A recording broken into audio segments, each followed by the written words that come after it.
the different elements of the business plan and how they all need to be consistent and fit together. Because at the end of the day, you're trying to establish a relationship of trust, right, with investors. And if there's chinks in the armor, if people say, well, hold it, you had mentioned that you're using an ASP model, and then they go to the financial forecast and they see a different type of revenue forecast, and it's not consistent with the model that you mentioned, there's an issue, right? So you're trying to create consistency. We're going to talk a little bit about financials and how they explicate what type of capital needs you might have, right? Every company has needs. There's a variety of ways you can meet those needs, right? But at the end of the day, most businesses need some type of capital. As Scott mentioned yesterday, it's great if you can serve those capital needs through revenue. Revenue is the easiest way. You can also serve it through vendors. Vendors can provide financing. There's bank financing. There's angel financing. There's venture capital financing. These are all different sources of financing. But at the end of the day, they pivot on your understanding of how much capital you need. Because if you don't understand that, you end up hitting the wall. And the worst time to be looking for capital is when you desperately need it. Right? What you want to do is you want to raise capital when you don't need it. That's the best. I'm involved with a company that's been doing extremely well for 6 or 7 years. They have a very strong balance sheet, and they went out and just raised another $30 million.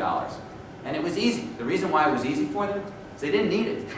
They went out to investors and said, look, if you want to give us money, that's great. If not, that's fine. Right? But what you want to do is you want to come in with a position of strength. You want to say to people, I've got strong revenues. This is what my customers look like. This is my business model. This is my cost structure. And we're gonna succeed no matter what, right? Then all of a sudden people become much more interested as opposed to saying, you know what, I'm up against the wall, I've got no other choices, please help me, right?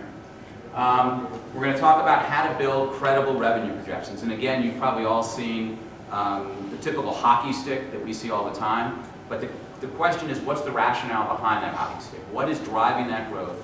Do you understand the market that you're penetrating? What type of percentage penetration are you achieving, and how does that directly relate to your revenue line? We're going to give us, go through a little exercise in terms of how to build margins, understanding the difference between gross and operating margins. I'm going to try not to put you to sleep, but we're going to distinguish between fixed costs and variable costs. It's important to do comparisons. One of the things we do a lot, and if you haven't seen it already, in the U.S., as you know, there's a lot of transparency. And one of the greatest resources in the U.S. is something called Edgar. Edgar has financial information freely available on every public company, every disclosure they make. So if you were to ask Marco and I, we would say, what's the website? Edgar, E-D-G-A-R, edgar.gov. It's a phenomenal resource. And what you can do is you can say, I'm in a business, and this is my basic sector. I'm focused on telecommunications, or I'm focused on gaming. And you can go and find 2 or 3 or 4 gaming companies that have gone public. And you can look at their margins, you can look at their competitive analysis, you can find out more about regulatory issues. There's all types of information in there that can help inform how you build your model. The point is that it's very, very rare for you to create a new business model. They've all been created out there. They've all been invented. You may have a new innovation, but the chance that you're actually selling it in a new, innovative way and that you've got a new type of financial model is very, very unique. It's not going to happen. So there's someone out there who's already done it. So why should you have to go and recreate the wheel? Go find someone, go find a comparable company, look at their growth, look at their competitive dynamics, look at their margins, and use that to inform the way you build your financial performance. And guess what? There's a secondary benefit, which is that gives you additional credibility. You're learning about your competitive dynamics, you're learning about your market, you're learning about the different operating leverage that you can achieve, right? So comparison is really important. Financial needs, as we talked about, are also very important.